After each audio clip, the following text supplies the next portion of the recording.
day po sa inyong lahat. Welcome na naman sa another episode ng ating vlog. Ayan, so bago ko po umpisahan yung ating topic for today ay nais ko muna kayong kumustahin. Kumusta na po kayo. At update lang po sa ating panahon. Medyo may mga panaka-naka ng pag-ulan. Ayan, so para mag-uumpisa na yung rainy season, ano. So andun na naman tayo sa transition period ng ating panahon from summer going to rainy season. Yan. At kapag mga ganyang ganitong panahon, yung mga i-discuss lang natin yung mga mangilan-ngilan na common problem natin sa farming, lalong-lalo na dito sa ating paitloging manok. Ayan. At ganon din yung ating topic for today, related po yan. Our today's topic ay tungkol sa katanungan ng isa sa mga kaibigan natin, subscriber natin dito sa Mang Mags YouTube channel. Walang iba kundi si Ma'am Arlene Dimapuro. Ayan. Si Ma'am Arlene ay nasa States, sila po ay nasa Amerika, at sila po ay nag-avail sa atin ng ating paitloging manok. Sila po ay kababayan ko po rito sa Pangasinan, at sila po ay napamessage. Very interesting po yung kanilang katanungan, kaya i-share ko rin po sa inyo. Ang kanilang katanungan ay ito po. Kap, good evening. Ano po pang spray para mawala ang amoy ng ipot? Yung katanungan ni Ma'am, alam naman natin na kapag ang ating ipot ng manok ay hindi nababasa, hindi po talaga mangangamoy yan. Subalit, may mga ibang area na kapag sobrang lakas ng ulan, mababa yung kanilang area, nababasa po yung kanilang silungan. Ito man ay mapa-elevated poultry type house or semi-elevated. Yung semi-elevated, ganon din naman kapag sobrang malakas yung hangin, tapos ulan, so talagang mababasa talaga. Ayan. At kapag madalas na ganyang mabasa, ang epekto po talaga niyan ay medyo may konting amoy.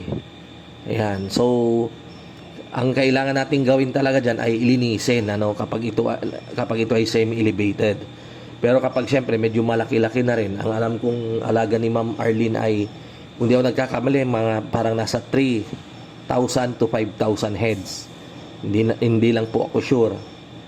Ayan, so medyo yan, marami-rami na rin yung ipot at andun lang sa baba ng kanilang elevated poultry type house. Ayan. So kapag kapag hindi na siya gaanong malinisan, gusto niyo ng agarang solusyon diyan sa problema na medyo may amoy, napakasimple lang po nung gagawin natin. Bumili lang po kayo ng gaas. Opo, gaas or yung kerosene. Pareho lang po yun, paano ang mixing? Ano ang gagawin? I-spray nyo po yan sa area na mabaho. Doon sa area na basa. At syempre, andun yung masangsang na amoy. So, sprayhan nyo po yan.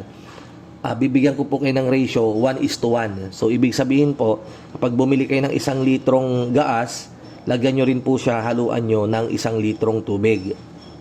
Or kung talagang gusto nyong pure, ipuro nyo po pure na gaas yung inyong i-spray. Sigurado po ako mawawala po yung amoy.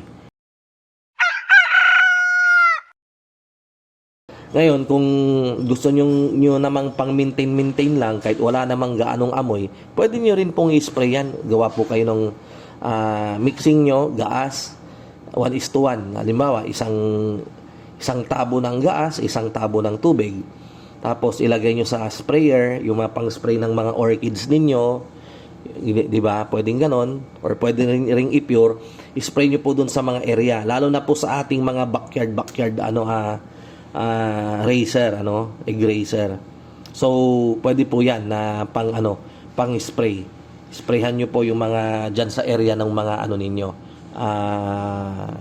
manukan ninyo. At sigurado po ako very effective po. Yan. Pati yung langaw halos ayaw niyang dumapo kasi yung amoy ng gaas medyo takot sila. Ayan. Pero ang number one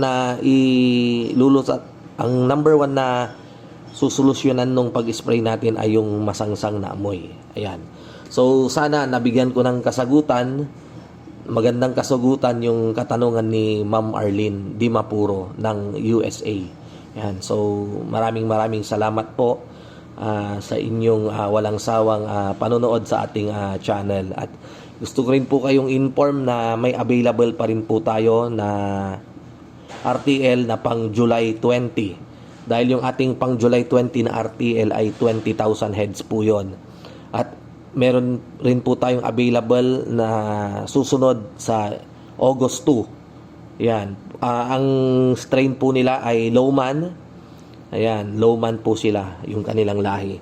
Yan. So sa mga gusto pong magpabook, message na lang po kayo. I-text nyo po ako sa number na nandyan sa screen, 0927-427-1056. Ayan. So maraming salamat po.